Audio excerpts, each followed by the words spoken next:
Now, if you've ever felt like your workplace is full of talent, but something invisible is holding people back, I reckon this episode is for you.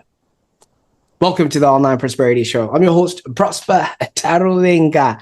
And this is where we unpack real stories behind transformation, not just success, but the messy middle that actually creates it. And it's the number one place to find exclusive insights from leaders who are solving problems you're probably facing right now. And if you're watching this on YouTube, Spotify, or your favorite platform, be sure to hit that subscribe button, because conversations like this don't just inform you, they actually create the shift you never knew you needed.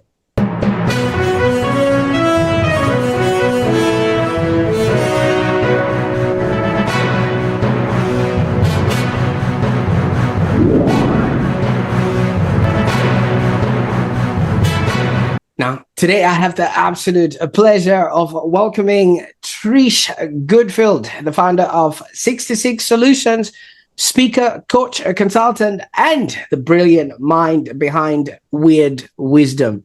Now, Trish, welcome to the show. Thank you very much for having me. From what I heard and from what I'm reading, it's about to get weird, right? Oh, possibly. Let's not preempt anything.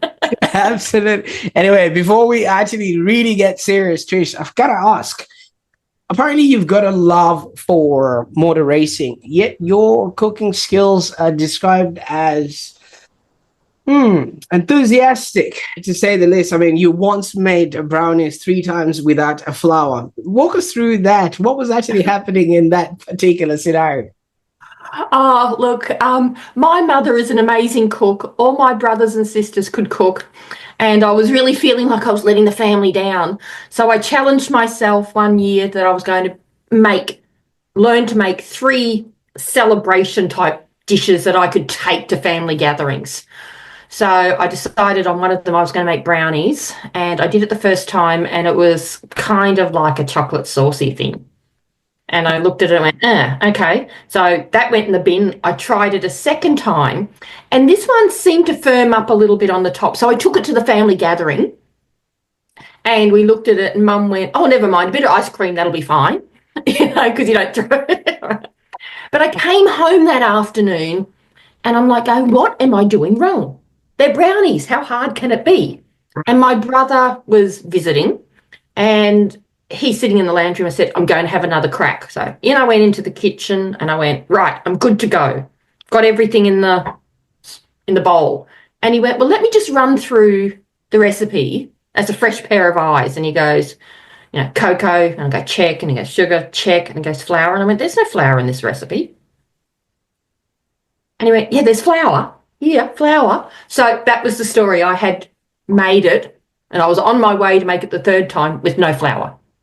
Oh my word. Oh my word. You see, what's really fascinating about this is, obviously, in as much as we want to be perfect in life, growth doesn't come from perfection. It actually comes from, finding your way through. And I bet this is what you try and work with people around and actually teach people too. Because for those that are watching this, I think this thought-provoking lens exactly encapsulates what Trisha brings into organizations. So most organizations are struggling with workplace bullying, disengaged staff, talent that's hiding in plain sight, and leaders who know something needs to shift, but they can't quite name it. And just like we couldn't find what was wrong with the brownies, it was maybe just a sprinkle of flour that needed to be in those brownies. So, I mean, obviously we could go on, and I could now start talking about things that I'm not qualified to talk about. Trish, before Weird Wisdom, who was Trish and what was happening in your world? Okay, so before Weird Wisdom, I worked primarily in community services. So I started working in disability, aged care. From that, got into training, worked across the depth and breadth of organisations. So from direct care work to CEOs. So quite extensive and varied I guess, Mm, pre-weird wisdom employment.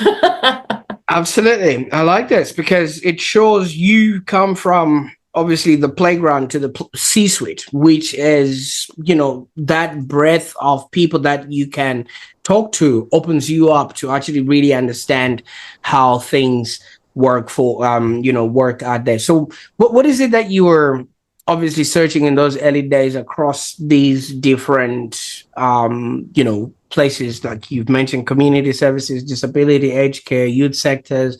There's got to be something that you were hoping to achieve in all of that. Do you know, like, it's funny you should ask that question, because I don't know that I was necessarily consciously trying to achieve anything at that point for many, many years. And about 25, maybe 30 years ago, I sat down and looked at every job that I'd ever had that I enjoyed and felt like and when I say enjoyed, not just that I was having fun, but, you enjoy work that you feel you're adding value to.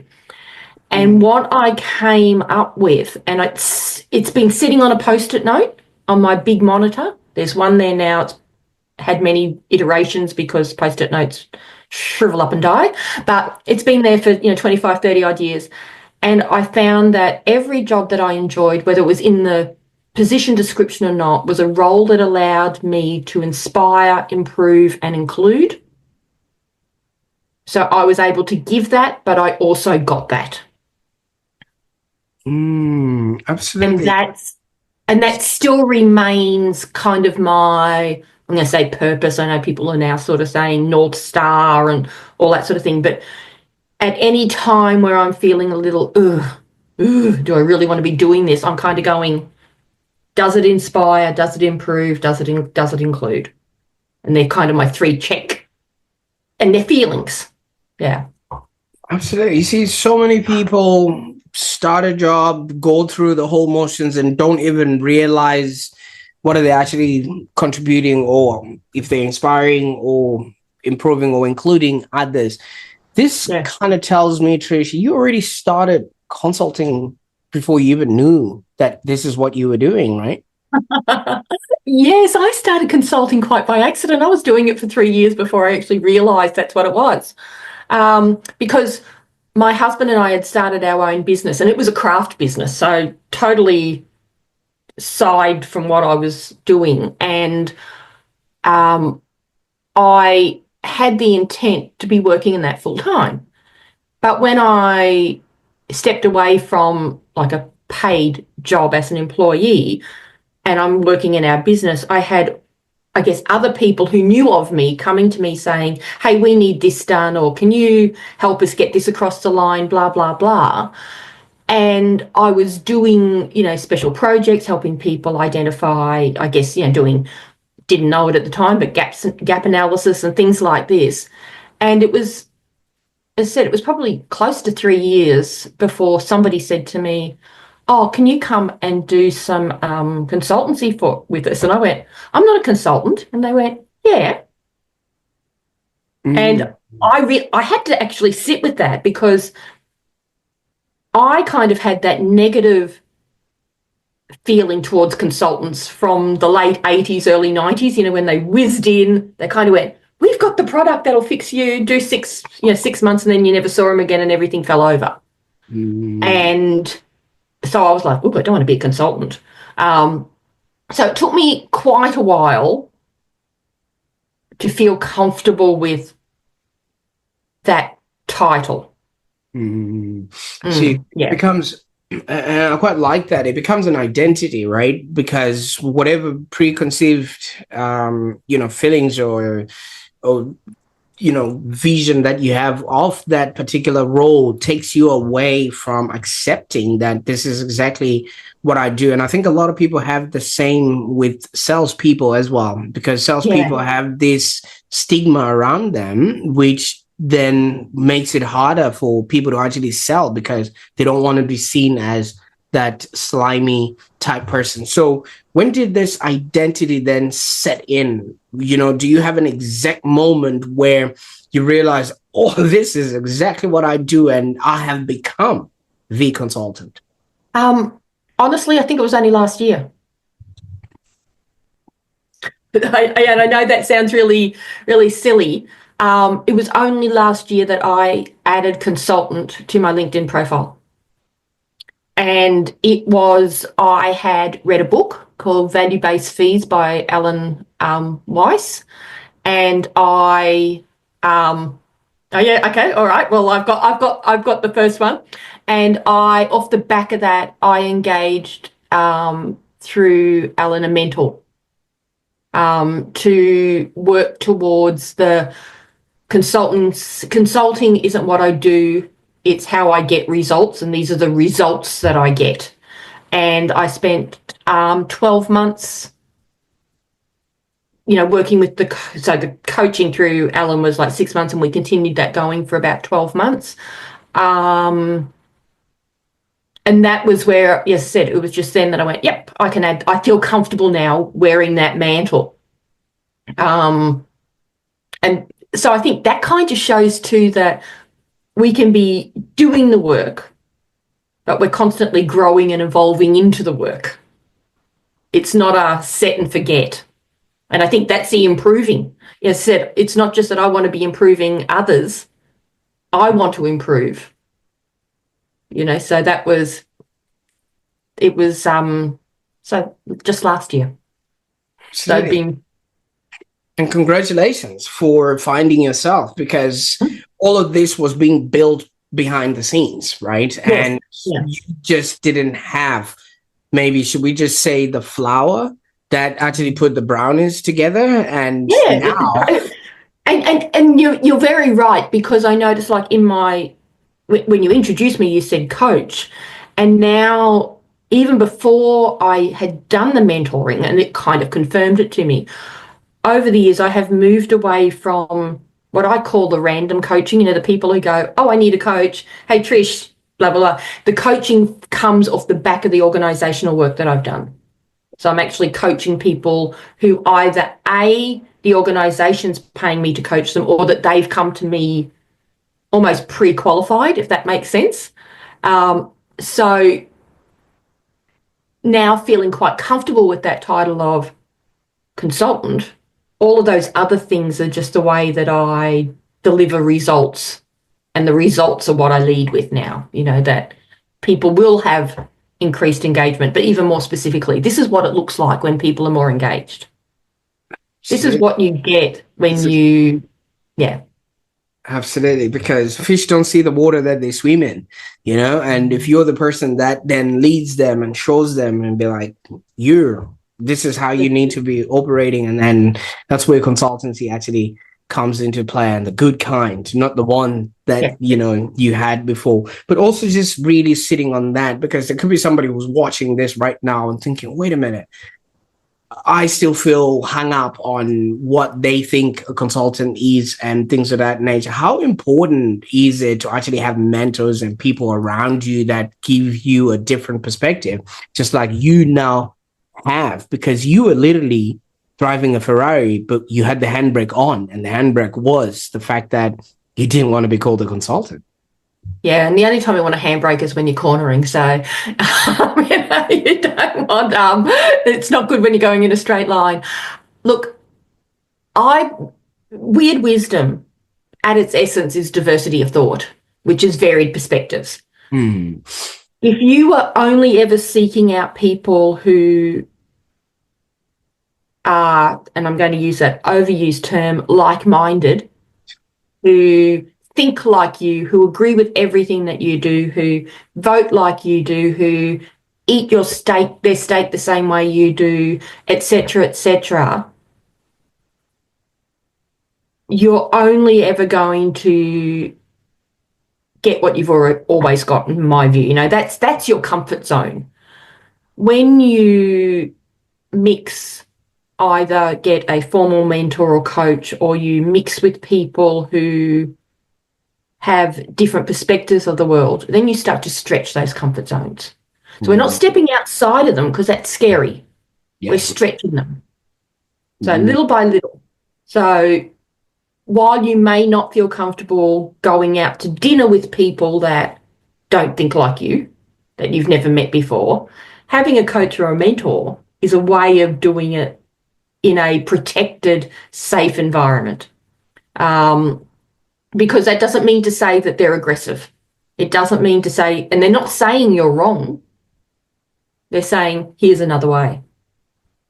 I like that. I like that a lot. So many people are really caught up in, as you say, like-minded. And I think the word and the term and the feeling and the thought of being like-minded is a very industrial age construct. Okay. Yeah. Because back then, within the household, there was one TV, one entry point, one telephone, right? Whereas if you look around me right now, there's probably 16 screens around me, and they're all in the one office, and whatever other phones that are out there, making it different entry points, which means the people that I live with, I'm not even the same mindset as they are. I'm not like-minded to them. What makes you think people that are on the outside are like-minded? And is that why things got weird?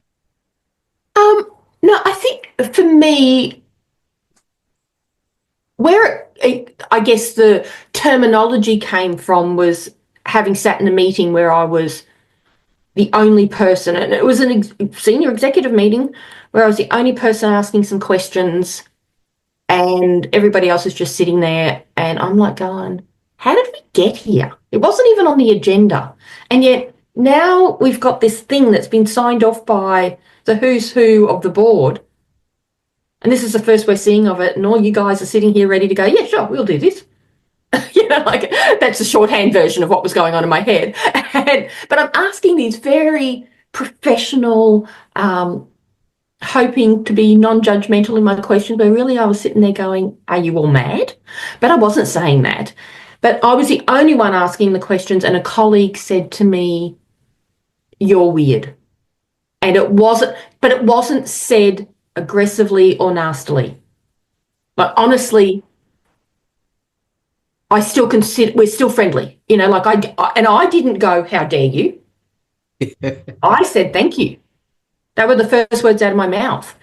But what happened after that meeting was, as I was driving home, because it was a couple of hours away, I was going, why didn't that feel like an insult? And when you're driving from Launceston to Hobart in Tasmania, there's a rule that you stop at Campbelltown. And so I stopped at Campbelltown like I did. And before I sort of took off on the journey again, I got out my phone and I Googled the word weird. And I saw an old definition. It was from the spelling W-Y-R-D. And weird meant one's destiny.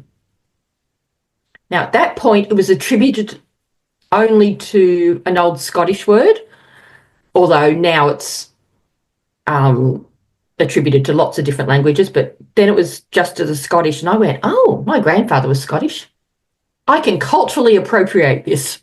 So I kind of went, it's this, the way I think when I see gaps in something, when I connect dots, that's who I am. It's not about being woohoo, being out there, wearing crazy clothes. Sometimes I do that. It's whoever you are, and it will look different for everybody because it's their destiny.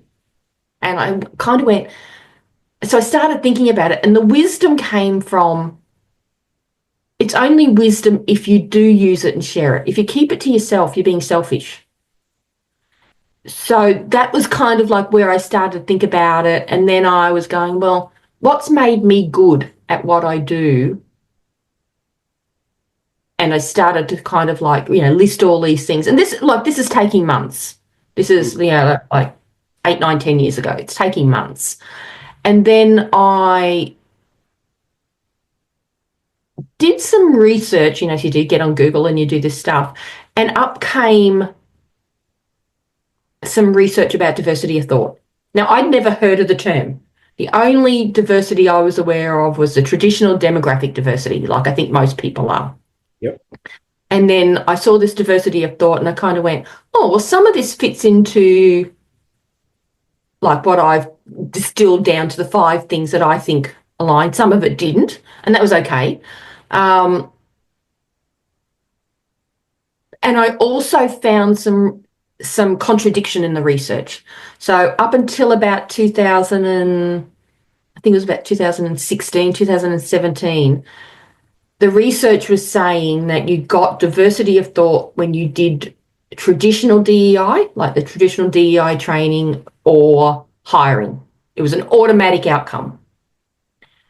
What they had started to switch up to now is if you start with diversity of thought training, it actually helps that the different demographics fit in as well, because just hiring for demographic diversity within 18, if you only hire for demographic diversity, within 18 months, you've lost that value because you've onboarded them, you've inducted them, you've done this is the way we do things around here, and people just start to conform.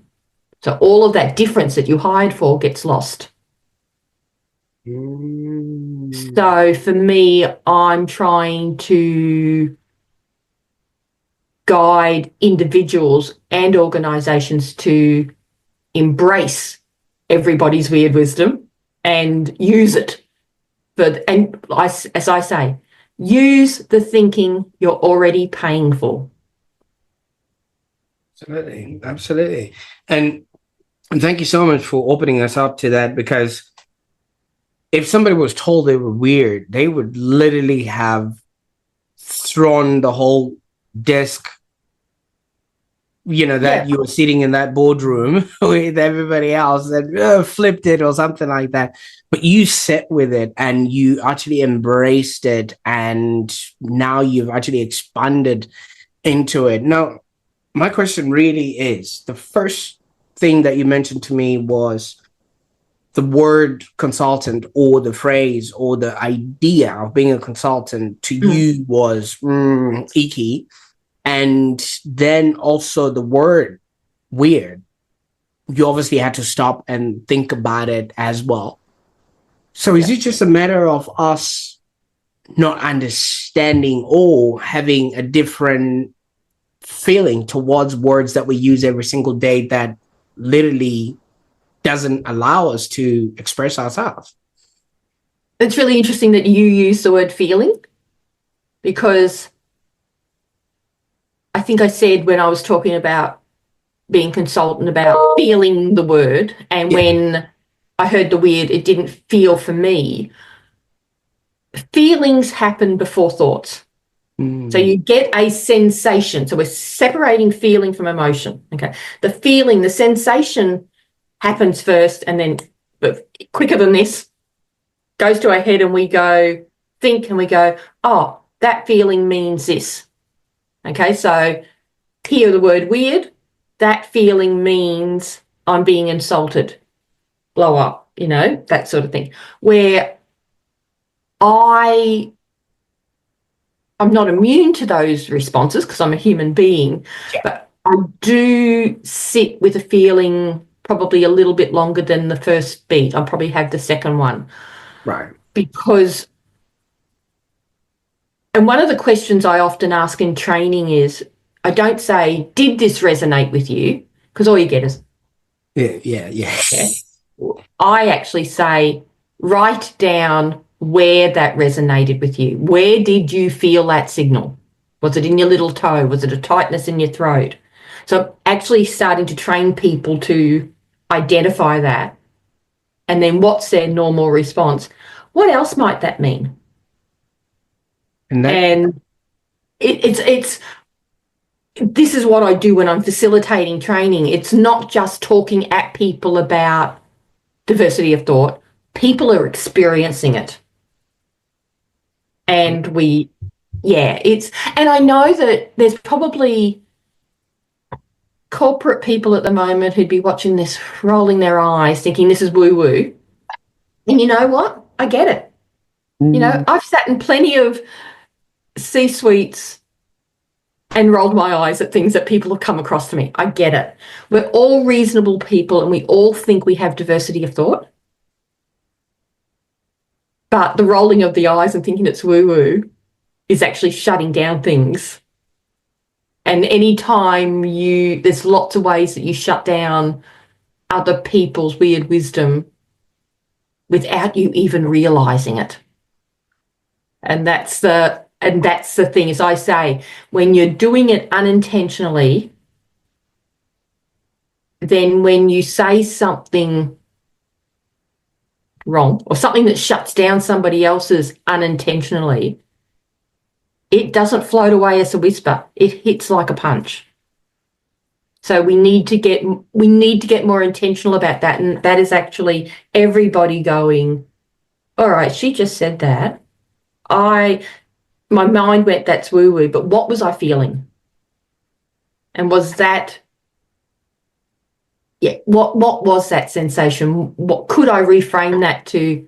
Oh, intrigue, excitement. I want to know more, rather than, oh, no. So how do we do that? Yeah. So that's the sorts of language conversations I have with people. And thank you so much. You see, I was brought up to know that no two fingers on the same hand are the same height. All right. Yeah. So that means each and every one of us brings something to the table, to the grip of whatever it is that you're doing. Because without the little finger, half of the things that we normally do as human beings will be not possible. The holding of tools and things of that nature. So you can imagine all of that being a corporation and things of that nature. Now, you did bring about, the corporate suits and the people that might be rolling their eyes and to an extent of maybe seeing their breakfast, as they roll their eyes. Trish, so many people want results or a linear sort of, answer or a way to get to a solution.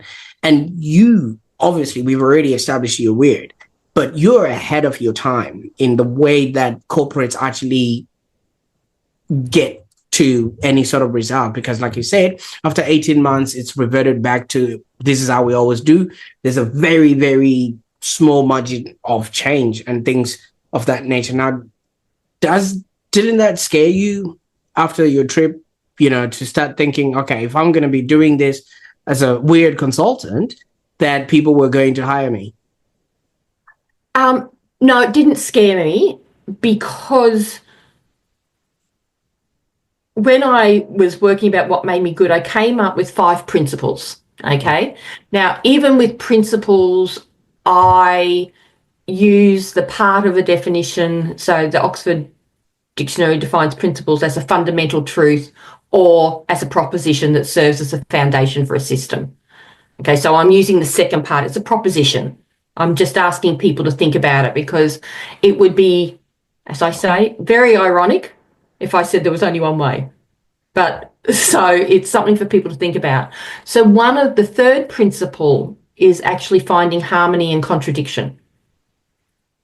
Now, I often joke it's the only one that I've completely nailed. But for me, that allows me to have conversations with, people who are concerned about bottom line and managing multiple stakeholders' expectations, that there's very few absolute truths in this world. There's a lot of accepted truths, but we can have contradictions. We can hold them lightly. You can have opposing ideas and play with them and test them, which allows, I have found when I have those conversations with, I'm going to say, the economic buyers, the people who control the budgets, that they start to feel more comfortable with this concept that I'm not saying your budget isn't important or your strategic plan isn't important. I've been there. I've had to develop those and follow them. But how you get there can change. When do you consult with people? You call consultation when you go out and they go, hey, we've got this new strategic plan and this is what we're going to do. That's not consultation. Consultation is before you even start. And then what do you do with that information and how do you tell those people and keep them in the loop? And do you tell people why maybe a suggestion they made didn't get up? Very few places do. So, but the important thing is, and I do want to make this point, weird wisdom is not the responsibility of the leader. Weird wisdom and diversity of thought is the responsibility of every single person in a workplace. You do not need permission from anybody to embrace your weird wisdom. And if you're going to accept that you have weird wisdom, you have to accept that everybody else around you has it as well. So when you do offer a suggestion, or you say, oh, did you think about so-and-so? If they don't do it, it doesn't mean you weren't valued. Doesn't mean that you weren't heard. There could be a whole range of other things that were playing that, but people go, oh, they don't care. I'm not going to say anything anymore. They never listen. So it's so when I wrote this book that's coming out in March, and it's Weird Wisdom at Work, it's written to you. You know, I actually use that language. I don't talk about leaders and teams. I'm talking about you. I wanted people to see themselves in it.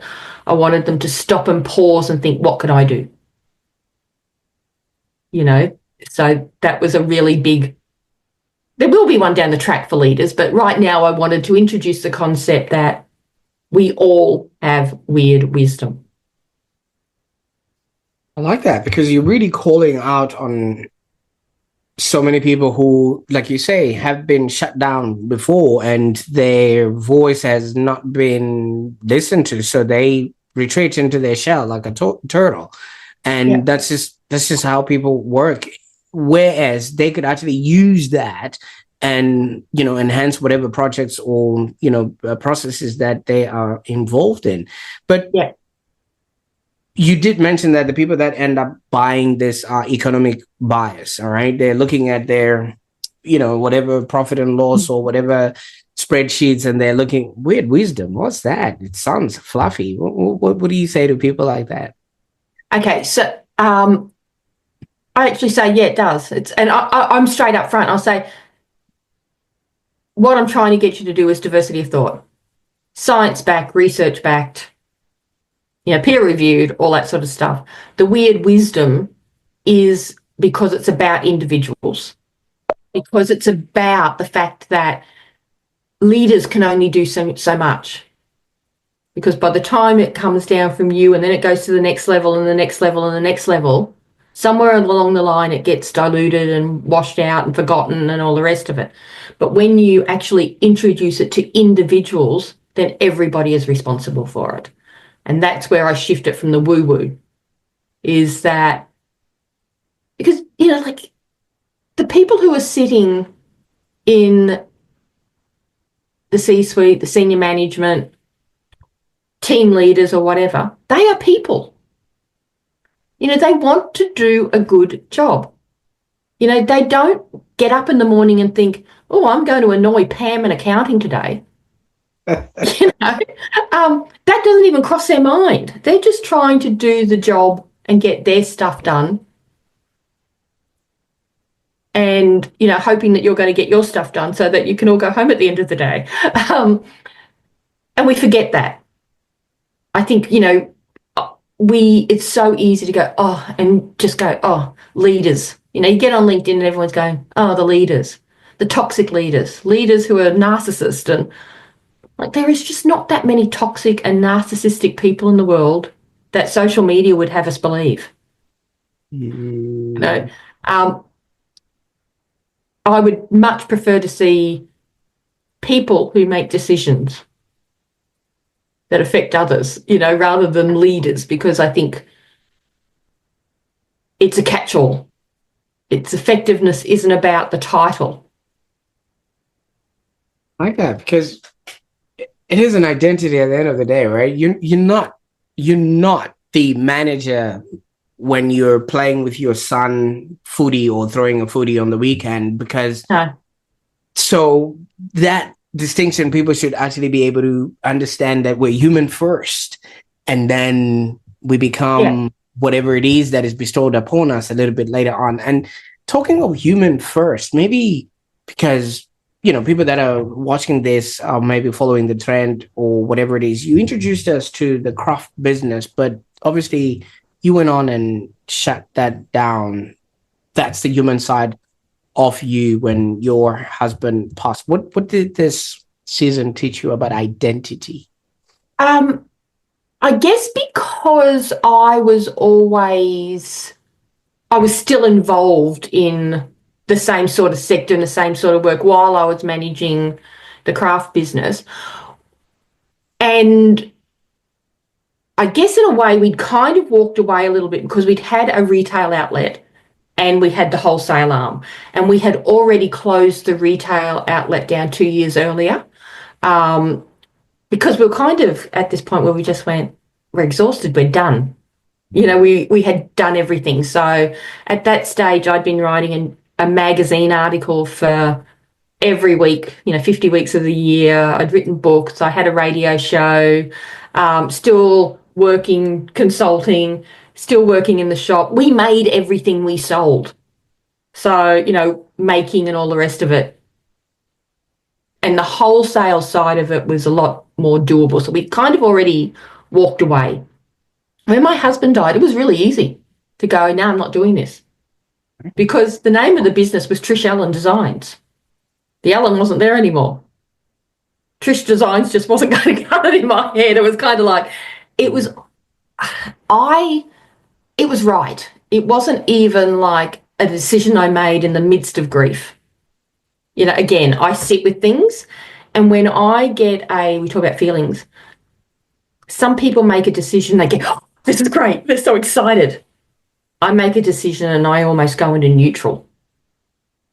It is I know it's right when I feel almost flatlined about it, because it hasn't created a resonance feeling where I've gone, oh, is that angst? Is that uncertainty? Is that I just feel nothing? And I go, okay, that's the right decision.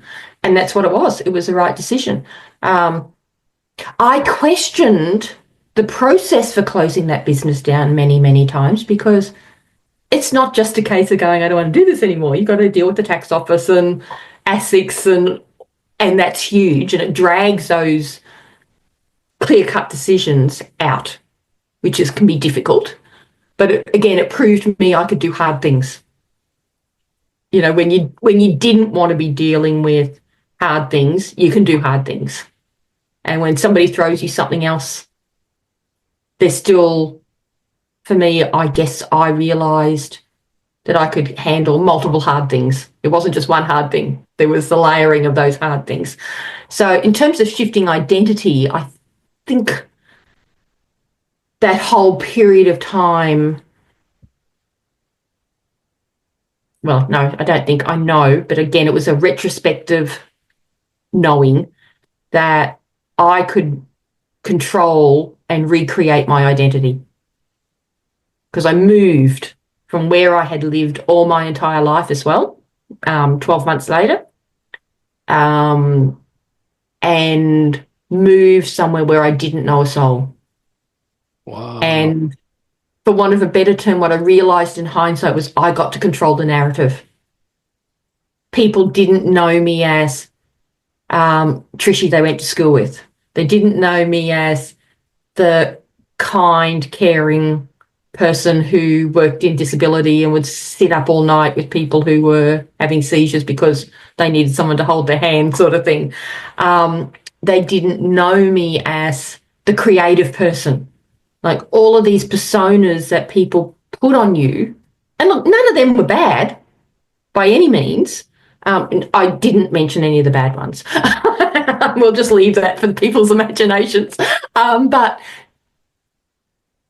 it was interesting for me a couple of years after I moved here that I kind of went, oh, nobody calls me Trishy except my family.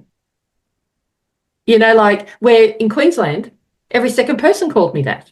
So there was this, I guess I realised that if it was going to be, it was up to me. And that was on so many different levels. And so when I doubt myself now, or I sit there and think, is that who I am? I go, well, it could be. Do you want to be? So. Absolutely. And I concur with that, because I think you've just given language to what a lot of people don't quite understand, especially even if you're working within a business and people automatically know what it is that you can do, but you've probably gained a few skills, changed your identity, and you're still stuck in that particular position, and you're not being fulfilled just because you haven't given people an opportunity to see you in a different light. But if you move, you go somewhere else, or maybe it's interstate, another job, or another industry, or things of that nature, you, like you said, can control the narrative. And I think that is a very powerful statement for a lot of people that are probably just stuck in where they are, as their identity cannot be moved, because the people that they've always known will know them for who they've always been. And I quite like that. It's sort of like, and I think particularly in a workplace type situation, you said, somebody might be working in reception, but they're studying psychology or finance or something, and then they can't get a shift in the company that they're already into those areas. And they're probably thinking, well, I've mentioned it in my performance review that that's my goal to do that, but they're not, that's with their immediate lead.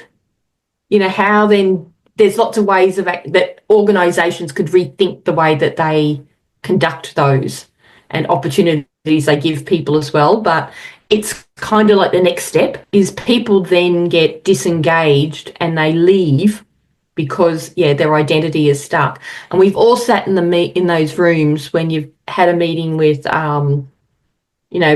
finance, and, they go, oh, IT. Like all of a sudden everybody in IT is in that, I guess that group where maybe Bill in IT doesn't fit that persona that they've been put into. So that can become a real, and we all do it, but it's about seeing the individual people rather than labeling all of the individuals with that group collective mindset.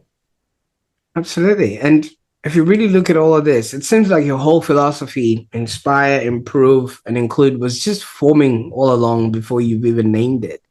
Yeah, I think that's true. Things. I think you get breadcrumbs. Yeah, Before you actually get the full loaf. absolutely. Now, obviously, with what we're saying, somebody's watching this right now and they're thinking, okay, so I've heard about weird wisdom. What is it that they can get if they start working with you, Trish? Okay, I guess one of the things that when people are working with me, that I run them through the 5 principles, because while they're not all relevant to everybody, it helps if they've got a bit of an oversight of them. But particularly with the first principle, which is being comfortable with the unknowns. Because, and this again, I guess, links back to those feelings. People feel uncomfortable with uncertainty. But the uncertainty is a feeling. The unknowns are the things you don't know. And then we go, oh, got this feeling. I feel uncomfortable because I don't know the answers to this, or I don't know how this is going to land, or I don't know what the response is I'm going to get. So I'll keep my mouth shut. So they're feeling uncomfortable. And then they label that feeling as uncertainty. And that's just a heartbeat away from fear. Okay. But when you feel comfortable with those unknowns and go, I don't know how this is going to land, that's okay. That's fine. And you really learn to manage that and your response to that, and you use that in your favor, then it's amazing how much more of a hearing you get. So I often say to people, if you're sitting in a meeting and an idea pops into your head and you summon up the courage to go, oh, I just had a thought, blah, blah, blah, blah. So you've got over that and you don't know how they're going to respond. And the first person comes back and goes, oh, that won't work, or no, but, or whatever. And then you just go, oh, and you feel deflated. But if you go, okay, there's some unknowns here, and you open with, I've just had an idea. It's not a plan. It just popped into my head. It's just an idea. blah, blah, blah. What you're saying to them is, I've got lots of unknowns about this. And then you can explore that. So when the person says, oh, that wouldn't work, then your response is, tell me more about that. Again, you're bringing the unknowns to the knowns. So you don't have to manage the knowns before you speak up. You can do it along the way. And, it sounds simple, but it's not easy. And that's why you need help doing it. You need the support to be able to do it, both as an organisation and individuals. Absolutely. And for those that are watching right now, where can they go to, Trish, so that they can, get that distinction ironed out, or maybe just find out more about how you can work with them? They can certainly pop over to my website, trishgoodfield.com, or jump on LinkedIn. I think I'm the only Trish Goodfield over there, and send me a DM, whichever's easiest for them. Absolutely. Absolutely. And I like this. And for those that are watching right now, if you've ever felt maybe unseen at work, or you've ever been maybe suppressed for your ideas just because you just didn't fit the norm, or if you've ever wondered why your team is not stepping up, I think this conversation matters. And obviously, I'll be putting all those links in the show notes so that you can get in touch with Trish and see the kind of work that she's doing, because maybe the problem isn't capability, it's permission. And I feel like you've given us permission, first of all, to define words, and second of all, to be, so if somebody had called me weird, I don't think would have seen the end of it, but you embraced it and you redefined it and you owned it. And I think a lot of people just need to have that understanding that it's just your, the feeling that you understand, and depending on which side you're sitting from the table, and just get to that sort of understanding. So you did hint on a book that's coming up, which is Weird Wisdom at Work, and you say it is launching in March, which obviously then means you're gonna have to come back on the show, Trish. I would love to. Absolutely love to. Weird like that, and tell us about a weird book and not us experiencing it on the show. So that would be fun. But what sort of conversation do you hope it's gonna start, and maybe it will change in organizations? The book or this show? Sorry. No, the book. Yeah. The book. I hope that it starts a conversation around what else can we do. Okay. It's not about stopping what you're doing.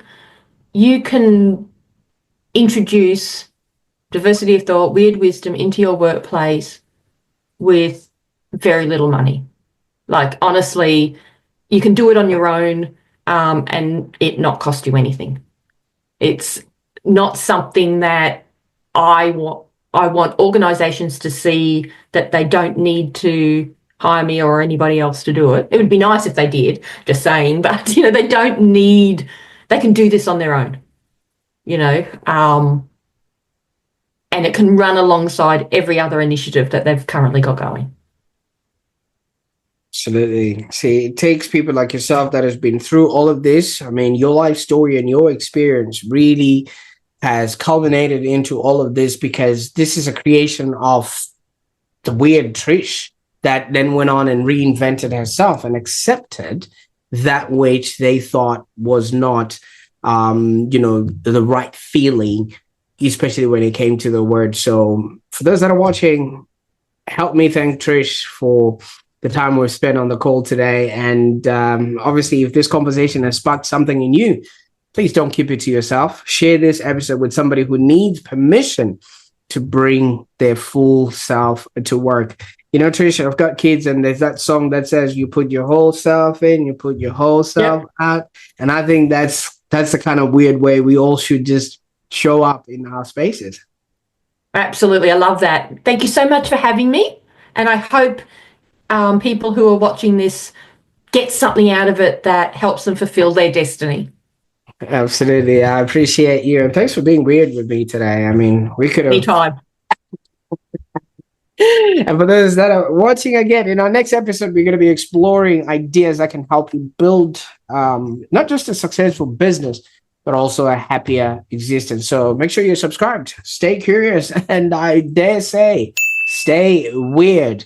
I will put all the links to Trisha in the show notes below, so you can actually get in touch with her and see how it is that you can help yourself or your organization to prosper.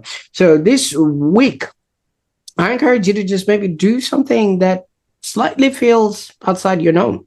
Just like what Trish has said, just call it your SNTM moment, and tell us in the comments below what it is that you are going to choose, because from what I've gathered, growth doesn't happen in comfort. It really happens in courage. So this has been Prosper and Trish. I don't know what you're going to do with this information today, but bye for now.